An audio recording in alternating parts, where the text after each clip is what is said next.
Hi there, I'm Jason. And I'm Joseph. And this is the Infini-TEA, where we spill the tea on Marvel and pop culture. This week, we're discussing Falcon and Winter Soldier, Episode 5, Truth. So let's get into it with the recap. After using Captain America's shield to kill one of the Flag Smashers publicly, John Walker flees but is pursued by Sam and Bucky. Sam demands that Walker hand over the shield, but Walker refuses and they fight for it. Walker destroys Sam's wingsuit, but Sam and Bucky take the shield from him, breaking his arm in the process. Sam then leaves his damaged wingsuit with Joaquin Torres and asks him to continue looking for the Flag Smashers. Bucky finds Zemo at a memorial in Sokovia and hands him over to the Dora Milaje. Walker receives an other than honorable discharge and is stripped of his role as Captain America.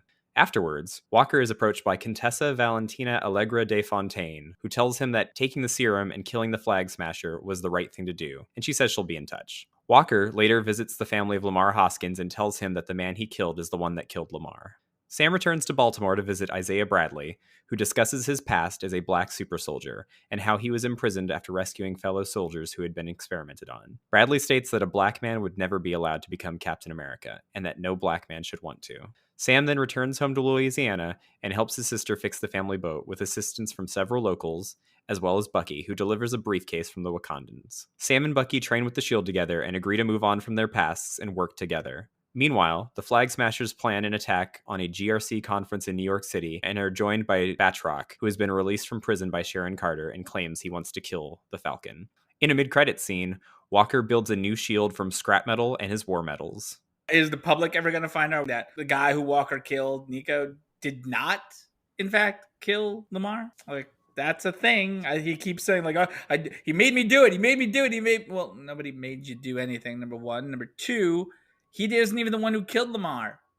Like, it didn't even happen that way. So, that being said, like, during the court-martial, I definitely did sympathize with Walker and the way he was talked to by the government. His line of "You built me" was one of the most truest things I think that the show is trying to get across. You know, the government does this and then doesn't care about you once you're done. Yeah, legitimately, it's really good commentary on how we train soldiers for war and then we discard them. Yeah, and that's it. We're done. I mean, he's still freaking off the deep end, and the serum made someone who's already dealing with post-traumatic stress disorder and on top of being turned into a killer by your government and being rewarded for it, even if you think it's morally wrong. And he knows deep inside some of the shit he did is morally wrong, but he was given medals for it. So that's causes not just PTSD, but such confusion. And I feel like forms of gaslighting the government does, and they just don't give a shit when they're done, and they toss you out. Like, you built me, and now you're casting me off. It's so fucking. It was sad. It was sad. He's still fucking nuts. Oh yeah, he's gone off the deep end, but it's kind of the government's fault. Yeah, no, exactly. And so, like, when it comes down to it, still bad guy is the government. Interesting enough, the bad guy is Uncle Sam, not our Uncle Sam, but actual Uncle Sam. Walker is still the bad guy though, because killing an unarmed foreign national who had surrendered, that's a war crime, bro. Yeah, no, that's a war crime. Just like the Flag Smashers, they're bad guys because they're killing everyone and they're bad guys. So there's nothing to be said there. Like, you automatically throw Walker to be a bad guy because he killed somebody on national television. But you forget all the people that the Flag Smashers, Carly, in her adorable little one world, one people, we just want to be citizens of the planet as long as we murder everybody while doing it. Is one world, one people the new Hail Hydra? Ugh. God, my eyes cannot roll enough. Mm-hmm. Yeah, I still don't care about them. And I get that half their storyline might be on the cutting room floor because, oh no, Americans are dealing with a virus, so let's get all the mentions of a virus out of our storyline. Otherwise, they might not be able to handle it. Yeah, I'm going to chalk up a lot of the inconsistencies and kind of the sketchiness about the Flag Smashers to be changes in the story because of a possible dropped storyline. Yeah, I'm kind of annoyed. Like, we're adults. Like, we can handle, like, it's. I watched fucking Contagion while we were in a pandemic. People like me, I don't care. Like, I want to see stuff like that actually during relevant times because it reminds us that these things have conversations to be had, But also, it's another thing that would have been, oh man, this story has become even more real since it was written and filmed. Exactly. And so I'm really annoyed that they kind of like, oh no, they can't handle that. They're poor little minds. They won't be able to handle a story about a virus. Shut the fuck up.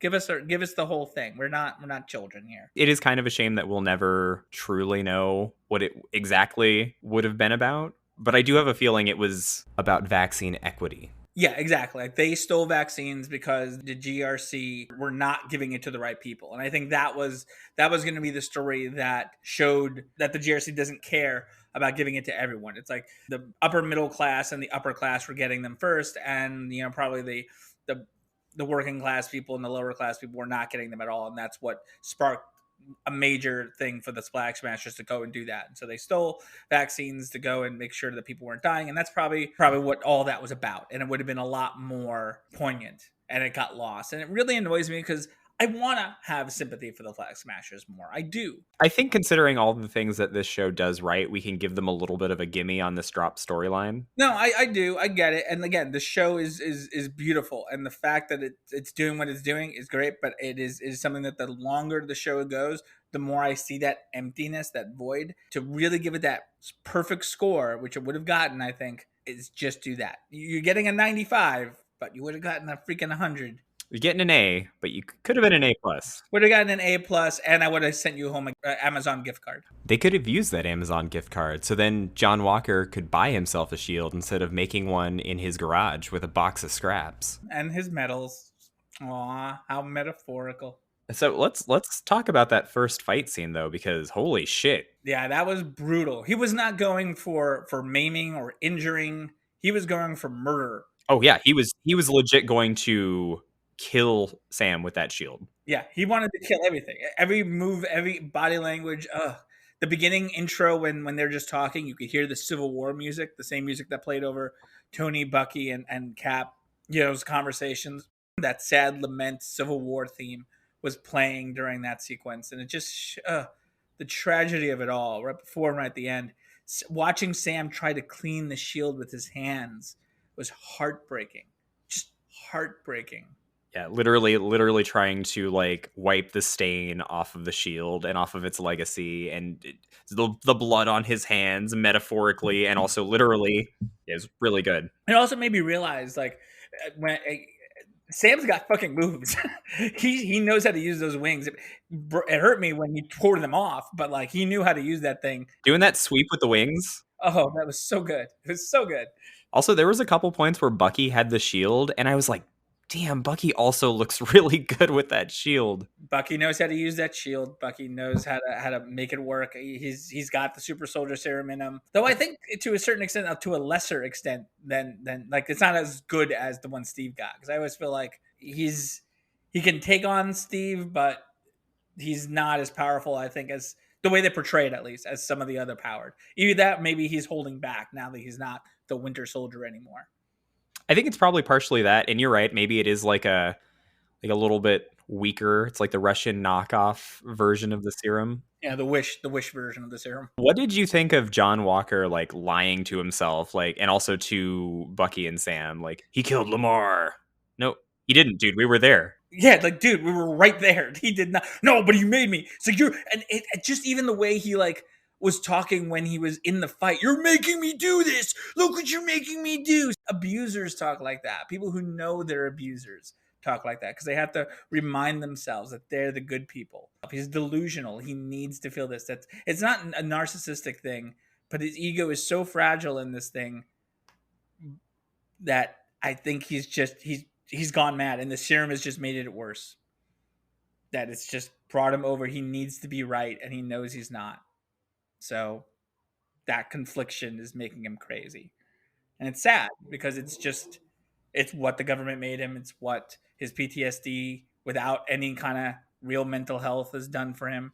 And he's a menace to himself and others. And people like that shouldn't be in positions of power, whether they be Captain Americas or soldiers or cops. And they shouldn't be given shields and posters everywhere to remind him how amazing he is all the time. And I feel like that's what Lamar was. It was a constant reminder that he is on the right. And now without Lamar, he's just lost his shit.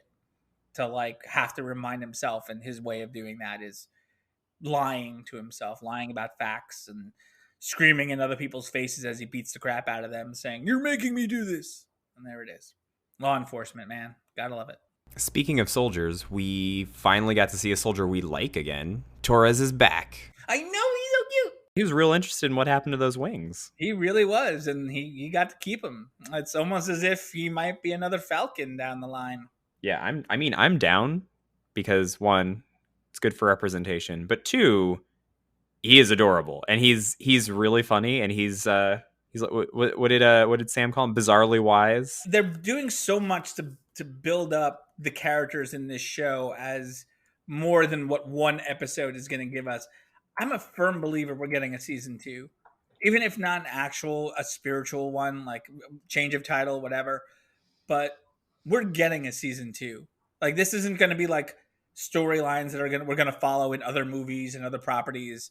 I mean, that too, maybe. We are, but I think we're getting a real season 2 here. Yeah, I think so, and I think you're right to think that it's going to come with a title change because, well, it has to. It's going to be Captain America and White Wolf, or Captain America and Falcon, if it follows Torres. It all depends on basically Bucky. Is Bucky going to stick around with Falcon? Is it going to be the stories of Captain America, the Winter Soldier, and the Falcon? In which case it's a triptych now. Two old, not real friends, but sort of partners, work associates, if you will. And Torres, adorable, cute, having to deal with all this shit. That's way too excited to get down and dirty with it. Torres. Yeah, I've been saying this from the beginning. We didn't necessarily need this show. Literally, we could pick up in the next movie that has Sam and Bucky, and Sam could just be, he could have just always been Captain America straight out of Endgame, right? And like Bucky, technically he was fixed before Infinity War. But having this show and seeing them actually do the work, both the characters, like earning the shield and like getting over both of them getting over their past traumas, like, it's so universe enriching, and I love it. And not only that, just even what you just said, metaphorically and actually, it's like they're doing what Sam said at the end, and that speech that Sam gives, the tough love speech about doing the work. And that's the important stuff. Not only that, like, you saw the whole last half of the episode be about doing work, like going home, and in order to process his own stuff, he turned to the community. He asked the community for help. He turned to the community to help his sister and the boat situation. Like, all that stuff is all wrapped up in the same therapeutic philosophy. Doing the work and asking for help, reaching out, becoming part of a small community, volunteering, asking for forgiveness, and not just like doing it for the sake of getting, making yourself feel better, but doing the work so other people can feel better.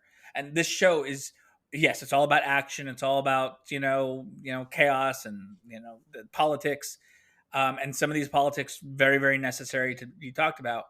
But this show is so much about therapy and so much about owning and accepting your own mistakes and moving forward in a healthy way. And I can't simp the show enough for doing that and having that conversation and having Sam be a therapist throughout this whole thing consistently since Captain America Winter Soldier. Oh, it's beautiful. And I'm so thankful for it. Yeah, no, I completely agree. And Sam and Bucky weren't just fixing a ship. They were building a friendship. Okay, I'm done.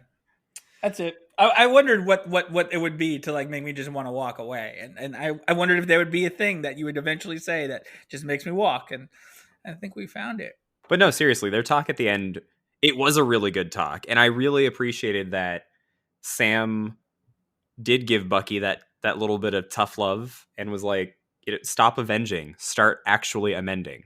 Yeah, he's like, you weren't amending, you were avenging. Which is such a great line, and it is true. It's exactly what he was doing. Yeah, and also within universe, it's so perfect. It's like, dude, you're an Avenger. You were avenging. Like that's what you were doing. You weren't amending anything. Like, we didn't have 3 movies called The Amenders. Like, it's there we are. It was so fucking real in all the ways it could be real.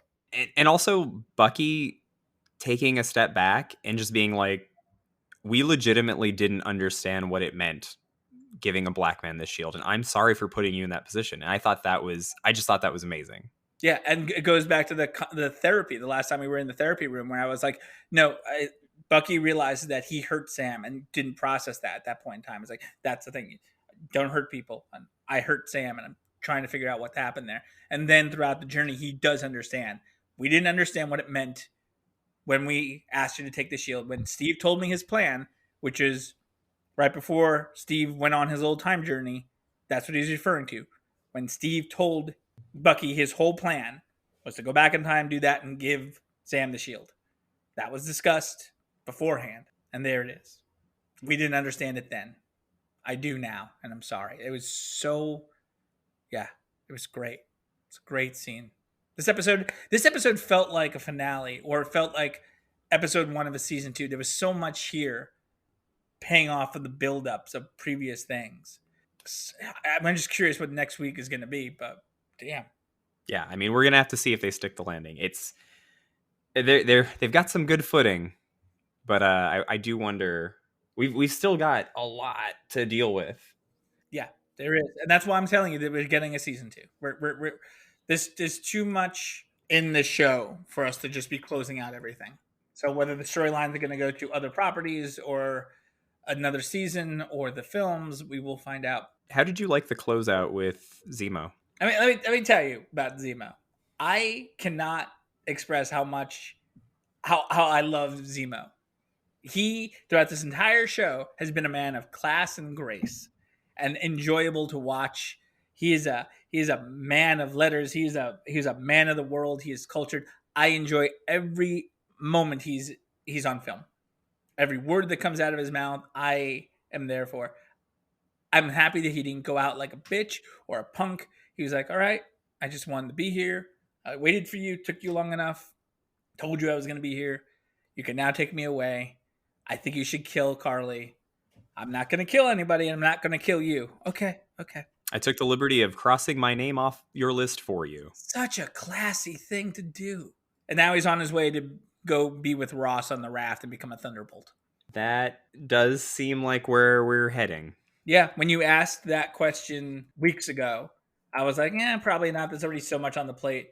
But the moment they said the raft, I'm like, there it is. I am almost certain that is going to be the post-credit scene. Yeah, we're getting Young Avengers. We're getting Thunderbolts. We're getting so many subtle things are happening to come to do. Hell, they could be the same goddamn show, whatever is coming up next. Or it could just be all wrapped up in whatever this show is going to be. Maybe season 2 of this show is going to be a Thunderbolt show. Who knows? I think the biggest surprise of this episode to me was that the secret cameo was fucking Elaine. Elaine, I know, right?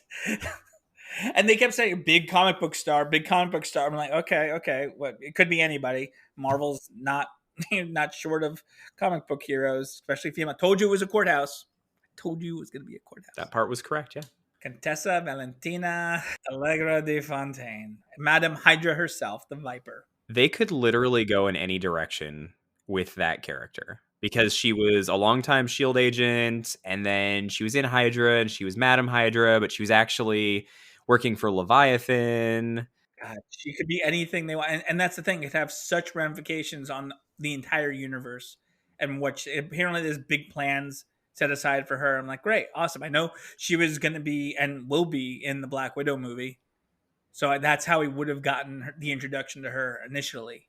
Yeah, so we would have actually known who she was when she showed up. Yeah, exactly.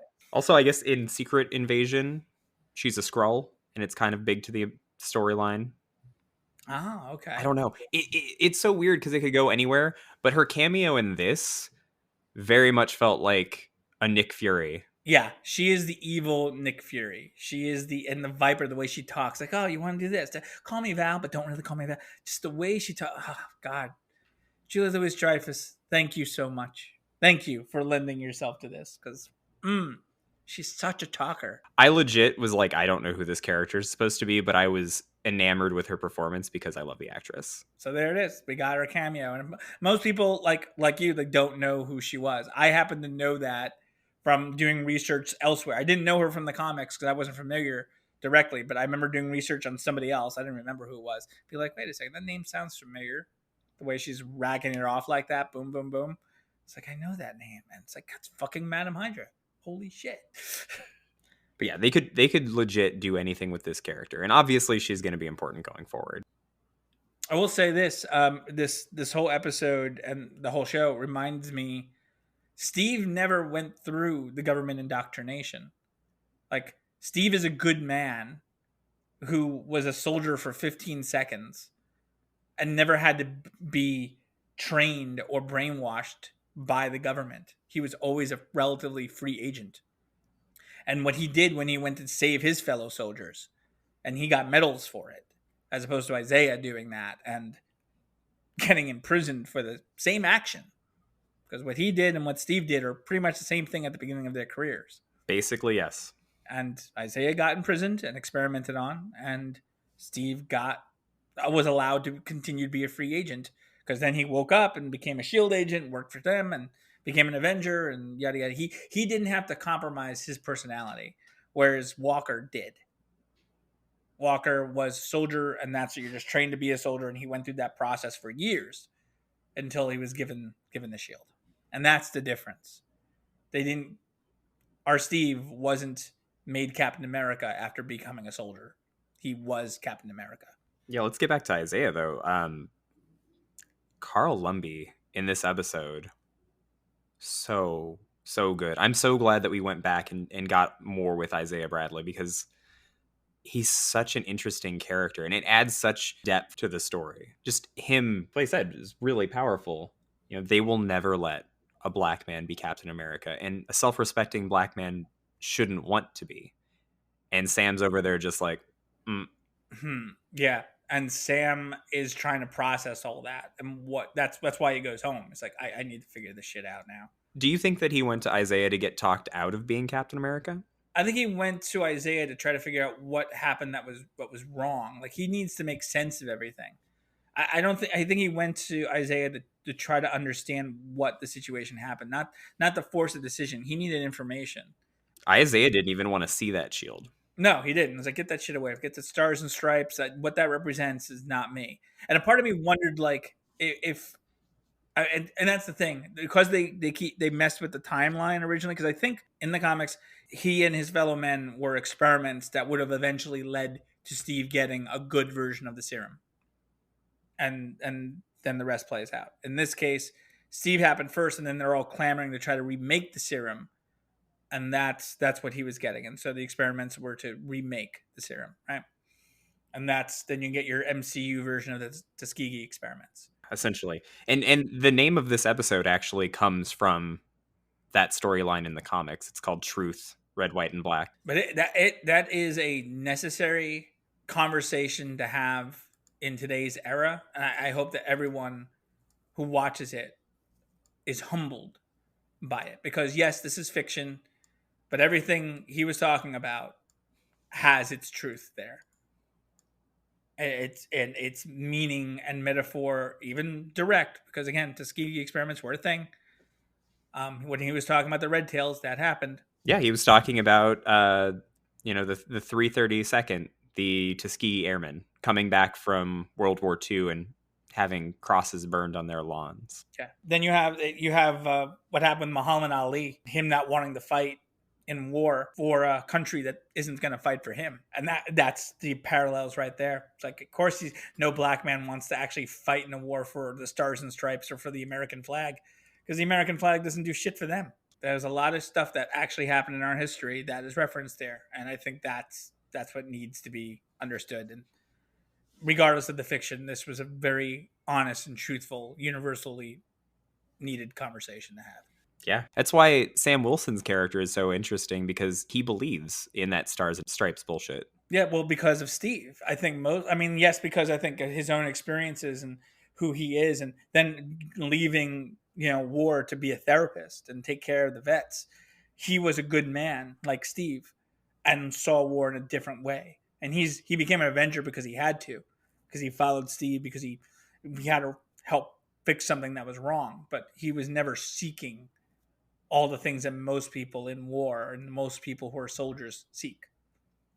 And there's a little naivety, which is showcased in the conversation between him and Isaiah.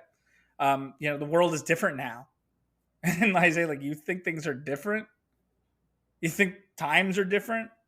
They will never let a black man be Captain America. And if they did, as you said, no self-respecting black man would ever be it. But the fact that he thinks times are different. I know people, we could fix this. Like, no, man, times aren't different. Yeah, he wanted to reveal the truth about Isaiah, and Isaiah's just like, you think I'd last a day? Yeah, exactly. Things are not different. Things have changed, but they haven't changed that much. Yeah, the more things change, the more they stay the same. The inherent racism that still exists that we apparently need to talk about in this show are things that are still there and have been there and have never let go. As Isaiah said, it's like they've been removing my history for 500 years. And I mean, I can sit here and I feel like I don't really have the right to comment too much further, other than the fact that I'm glad this conversation happened. I'm humbled by it, and I just think truth. That's where it's at. Disclaimer: you and I are not the best custodians of this conversation, but I think it's an important conversation to have, and I'm glad that we're talking about it, and I'm glad that this show is having that conversation. I posted a meme with the inherent racism and how we treat our vets in the logo style of Falcon Winter Soldier, and it was just so perfect. I had to post it, and I had a response. One of my friends commented like, "Oh, I was wondering. I haven't seen the show yet, but I was wondering why a lot of my liberal friends think the show is amazing, and a lot of my conservative friends are like, meh." Now I know why. It's like, yeah, pretty much. Sorry, not sorry, conservatives. I hope this piece of fictional media makes you question your beliefs. It won't. It's just going to make them get upset and go watch a DC movie. I think the major thing we haven't talked about is, so what's the deal with Sharon Carter? I don't think she's the power broker, because if she is, I mean, why would she be helping the Flag Smashers? Because she got Bartok out of prison, and then it's like, here's a job. You got to go do that. And I don't know if she's the power broker, but she brokered this deal with Batroc and the Flag Smashers, and Batroc wants Sam dead. I don't know. I don't know who she is. It's a big freaking question mark still, because do we have room for another like mysterious thing? But it's so obvious that she'd be the power broker just because of that. Like, so it's just becoming it by association, because there's nothing else left for her to be. Have you heard about the iPhone theory? That's the iPhone theory. So apparently, Apple loves to have their products used in movies and TVs and whatever. They do not ever want their products being used by a villain in a movie or television. And do you know who doesn't have an iPhone? Sharon Carter. My friend David keyed me into this. Sure enough, she does not have an iPhone. But I don't know. We got to see next week to see how this all makes sense. Because logistically, again, she's like, when it comes to the Flag Smashers, I will kill you for taking my shit. I mean, she was literally there when Zemo killed her main source of the serum. So I feel like she hasn't behaved like the power broker. So I don't know. I mean, the only thing I can think of is that she is the one funding the Flag Smashers. Ooh. But I don't even understand her reasoning for that. Yeah, I'm not sure.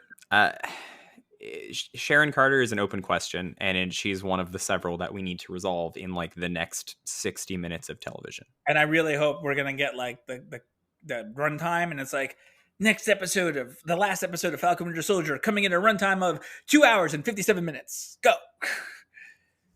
Okay, thanks. Because that's how much time I think we need to close up all these freaking storylines.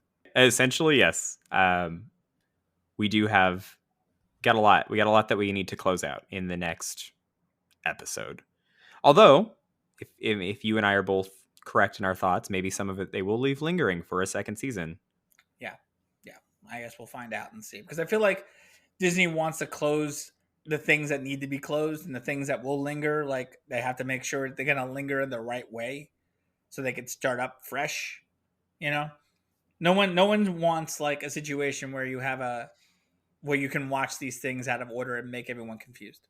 I know Disney is working with that scenario in mind. So the show will come to some form of conclusion. How much of that we'll know. You know what I think's crazy? That senator that keeps popping up has no name. But he's in all of the Marvel shit. Yeah, on IMDb, he's literally listed as just government official. You'd think they'd give him a name, right? How is it that Bucky is even in the position to ask the Wakandans for a favor after the word that came out of Io's mouth right before was stay away from Wakanda for a while? White Wolf. Oh, you're right. You're right. I should. How about a favor? I need a big favor. Like they're scolding him for fucking up and being on the not so happy side of Wakanda, but then he asks for a huge favor, in which we know is building Sam a suit. What's in the box? What's in the box? What's in the box? What's in the box? I want Sam to have those vibranium wings. Yeah, he's gonna get vibranium wing. No one's gonna rip those off. And that's the other thing I want to know is like, does Walker really think that his shield is gonna be like at all as good as Cap's shield?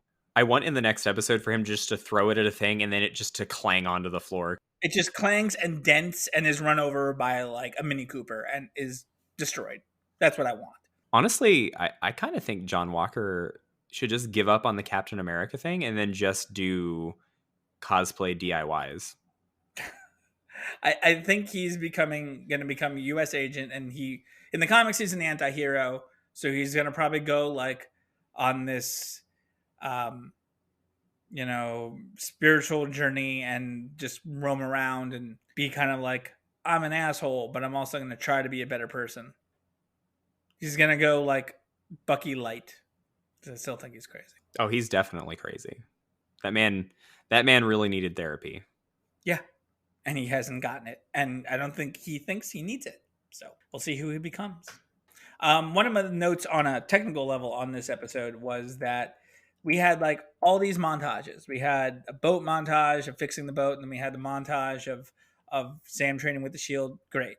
But we had a third montage of Bucky and him fixing the boat, only to be like interrupted by Sarah. And I felt like that whole sequence was unnecessary. There was nothing that provided any more insight of what they were doing or character moments or any plot forward other than Sarah kicking them off the boat so they could go train with the shield. We could have just started with training with the shield. Cut that sequence out. I'll take any chance for Bucky to kind of hit on Sarah. Sorry, Sam. Your nephews have a new daddy, and he's like 107 years old.